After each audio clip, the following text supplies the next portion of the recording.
You're listening to the Royal Flying Doctor Service podcast for the Queensland section. This episode is brought to you by the Small Talk, Big Difference campaign. Hello and welcome to the Small Talk, Big Difference podcast. I'm Dr Tim Driscoll, Outback Mental Health Manager for the Royal Flying Doctor Service. Today I'll be speaking with Tony Wellspring, a high school teacher and Rural Fire Brigade volunteer from Yeppoon, who responded to the 2019 bushfires in Livingstone. Tony, welcome to the podcast. G'day, mate. How you going? Well, thanks for joining us, Tony. Before we get started, I'd just like to kick things off with a small talk starter, which we like to start our podcasts with. What's one thing you would take to a desert island? I have a lovely family, a wife and two daughters, mate, so I'd like to take them with me. But if I had to take something else, I'd need that carton of beer to come with me as well, Tim. Important to stay hydrated, Tony. It's very true. Yes, that's for sure. Can you tell us a little bit about your experiences during the Black Summer bushfires in 2019? Yeah, I was actually a bit of a blur at the start, but to make a quick version, I was at the Japanese restaurant here in a local restaurant in Yeppoon, and I got a phone call about 12:15 to say get my butt to a place called Cobra Ball. That's where the start of the fires. So I took off out there and arrived to what I called Armageddon. And black smoke everywhere, and wind was howling from the southwest, and we tried to do as best we can. We got told where to go and try to put a few fires out. Then we got moved on to another place where we had to ask people to leave their homes because the fire was coming towards them. So we stayed there for a while, and because they're running short of crews, they knew the fire was heading sort of in a northerly direction, and so we jumped away again, and I ended up at a past student's house. Where his father lived at the back, and they came and asked me, Welly, what do we do? Oh, my nickname's Welly. Welly, what do we do? And I said, there's nothing much we can do. The fire's roaring through pretty fast. I said, all we can do is sit here and wait. We could hear the fire coming, and has jumped into their paddock and started burning towards their house and their shed. In the meantime, it blew through the next door's paddock, which was a bit overgrown, and we managed to put the fire out around theirs, and managed to make our way out to the roadway. And if it crossed that roadway, I knew that my own house would have been in danger then. So I had a bit of a sticky beak around. The next thing is just roared through, jumped the road, and jumped in that paddock across the road and heading towards my place. And I rang my wife. We're still probably 5 kilometres away. But I rang my wife and said, get the kids to grab their whatever they treasure, throw them in the car, get the cars out of there, grab the dogs, let the chickens out of the pen, and you better get out of there because I think it's coming towards us. So she told me also that the police end up knocking at the door probably an hour later to ask her to evacuate anyway. But in the meantime, from that, fighting the fires through there, we sort of jumped from house to house, and I managed to go up to a hill where I knew people lived, and told them, and I saw their cars there. They're trying to try and get ready for the fire, and they said to me, Welly, because I knew him from school, Welly, can we backburn now? I said, mate, there's no time to backburn, you need to get out. So his girlfriend took the advice and he left, but he decided to stay and try and fight the fires. Anyway, we left from there, and so on and so on as we went down through. I saw it jump another road where I knew that a colleague from school's house was. And here we go again.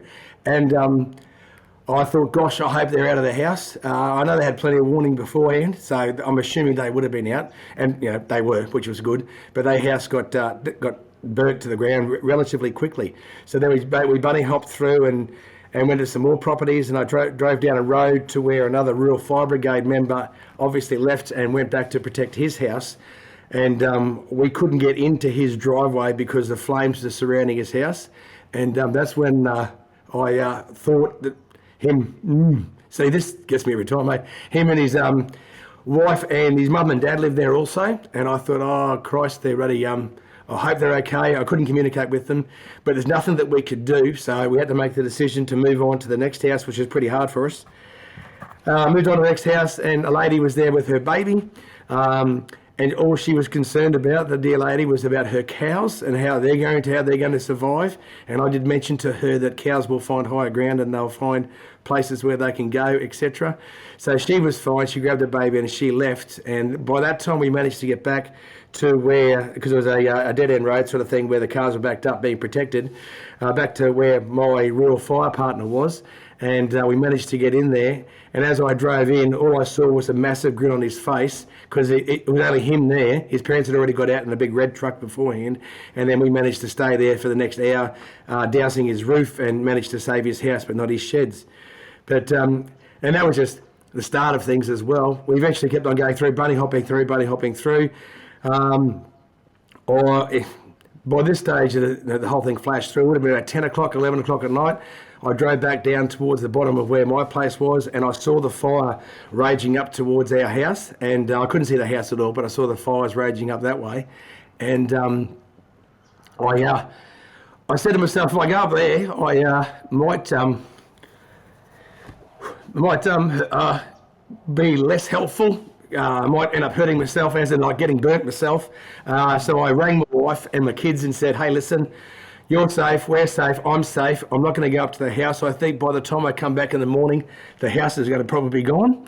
And the kids were great. Yeah, it's all good, Dad, as long as you're safe, And, sorry. And I said, no, it's all good. And I went back to the Rural Fire staging area and then mentioned that to them, and they said, oh, all good. I said, oh, you're right. I said, yeah, I'm not going to bother going back because I'm a bit worried about my own safety. Everything's out, so it was all good. I got a phone call at 4 a.m. from my Rural Fire boss here at Kubri, and he said, Tony, I'm at your house now. Your house is still here, all right, but the fire has now changed direction. It's heading up the other way towards your house. We need to backburn. We need to get here now and backburn around that. So, to cut a long story short, we ended up backburning around our house and then all right along my ridge here to protect the fire from sort of heading north. So, and that was all a blur from probably about 12:15 to 12:30 to maybe 5 or 6 in the morning, and then we just sort of backburned all the way through till later on that evening. So there was 2 days, and then it sort of settled down a bit in our area, and then for the next 4 or 5 days we managed to bunny hop through, and and I'm surprised that we didn't lose more houses than we actually did. I think in the long run there was only a few houses that were lost, but it still sort of touches a nerve all the time, thinking about it. Yeah, it's certainly quite the ordeal, really. It's a lot to go through. What are some of the steps that you put into place to help you recover after that? I mean, it's physically exhausting, mentally exhausting, and emotionally as well. It must have a big impact. I mean, it's uncontrollable things in some way. What are some of the steps you did to get back on track? Because we had to keep on going backwards and forwards and had to go out and fight, for the next 3 or 4 days onwards. And I had obviously a full-time job of school, but my boss was pretty good about emergency services and stuff like that. My coping mechanisms with my family, they're still my number one priority all the time. As I said, I think earlier on, talking to you before we started the podcast, that my daughters are now grown up and moved out of home, so they're sort of flying the coop. But my main, I suppose, sounding board was my wife and my 2 children. My colleagues at work, they were fantastic. And also the Rural Fire Brigade themselves, who's talking to, as we were going through, as we were fighting the fires, as they were slowly dying down, trying to, I suppose, decipher or try and figure out what went on.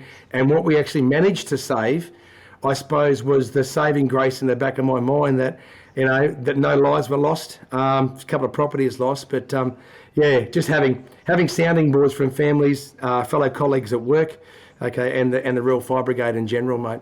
Yeah, for sure. So a lot of support from family, friends, and colleagues, eh? It's a big thing. Yeah.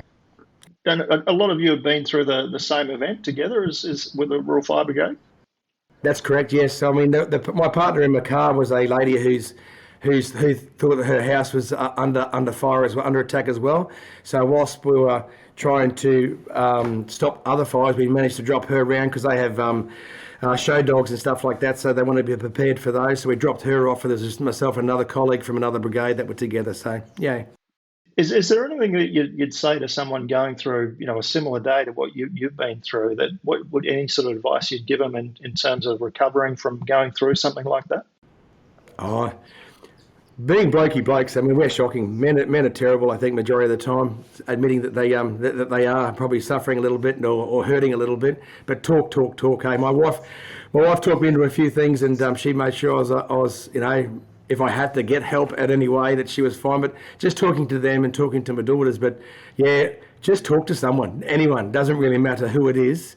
All right, but friend, colleague, partner, whatever, or professional help. Which was offered to us all by the Rural Fire Brigade after the aftermath. But need to just talk and get it off your chest, I think. As you saw too, like I still get bottled up and I still get teary-eyed talking about it now, even though it was like several years ago now. It's still fresh in my mind. Yeah, it certainly stays with you, those memories. I mean, it's not something you're going to forget, that's for sure, Tony.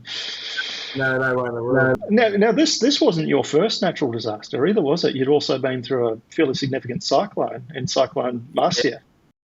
Yeah, that's right. I mean, and that was when my kids were at school, so that was probably more psychologically traumatising for me, because I was worried about.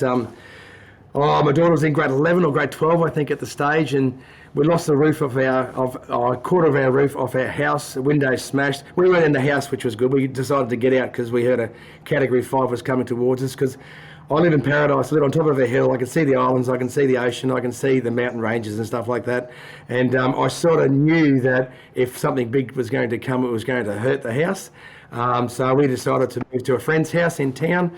But yeah, the biggest thing, even the aftermath of that, it took us a year to get back into our house, and just the concerns about my daughters and their studies. Work was fine with me, but my daughters in their studies, that was my major concern. Had a couple of meltdowns at school, but again, I had colleagues at work there that sort of talked me through a few things, and so managed to get through that one. That was one of many things at Browns Lane here. Yeah. So going through that now, I mean, even when we talked previously, you've spoken about other things that have gone wrong more locally, and so you've been through quite a bit, and you still live in an area where there'll be more natural disasters at some point. A lot of Queensland's like this. What are some of the things you do to remain resilient? Having a close friendship group, making sure that my wife and I love to socialise a fair bit and have friends over, etc.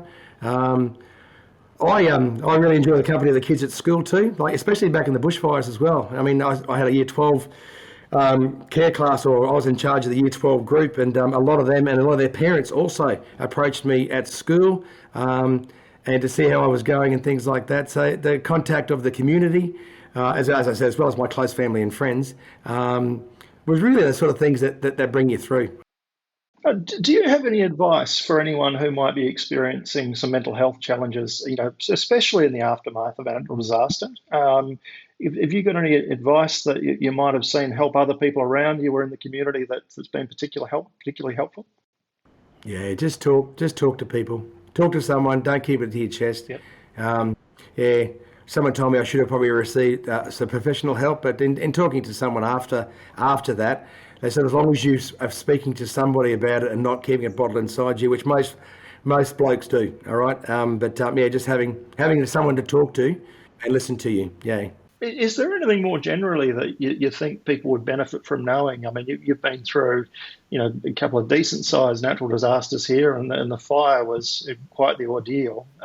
Is there anything that you think people would sort of benefit from knowing in terms of, handling these kind of situations? The hardest thing, I suppose, is keeping your wits together and and making sure that you're mentally capable of doing what you got to do, and if you're not, get out. That's the reason why I left the bushfires at the bottom of our hill. I thought if I go there, I'm going to probably make a stupid decision.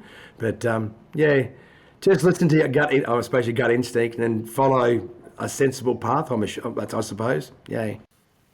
Obviously, keeping yourself safe is paramount, isn't it, in those situations? Oh, it's my young family. I suppose it was a young family too that I was mainly concerned about rather than myself.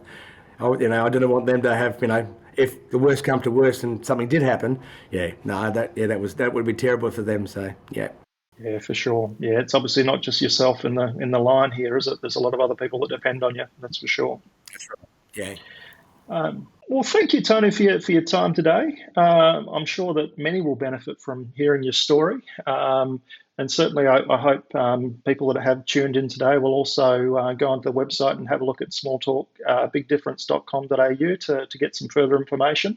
But certainly, I think many people will resonate with the experiences that you've shared today, and also benefit from some of that very practical advice in terms of talking to people close to you, and that strong network being so important to maintain and in looking after ourselves after going through a bushfire or other natural disaster. So it's been really valuable talking to you, Tony, and I really appreciate your time today. Mate, it's been fantastic, and as I said, it always brings back a real nerve to me, and you always to the back of your mind, mate, and even talking to you now, all right, it's still part of the healing process as we go through, so no, it's been good. Thank you very much. Really appreciate it, Tony. Thank you very much. Thanks, buddy. You've been listening to the Royal Flying Doctor Service podcast for the Queensland section. The Small Talk Big Difference campaign is proudly funded by the Commonwealth and Queensland governments through the disaster recovery funding arrangements. If you would like to know more, you can go to the campaign website, smalltalkbigdifference.com.au. And if you've enjoyed this podcast, keep in touch by subscribing.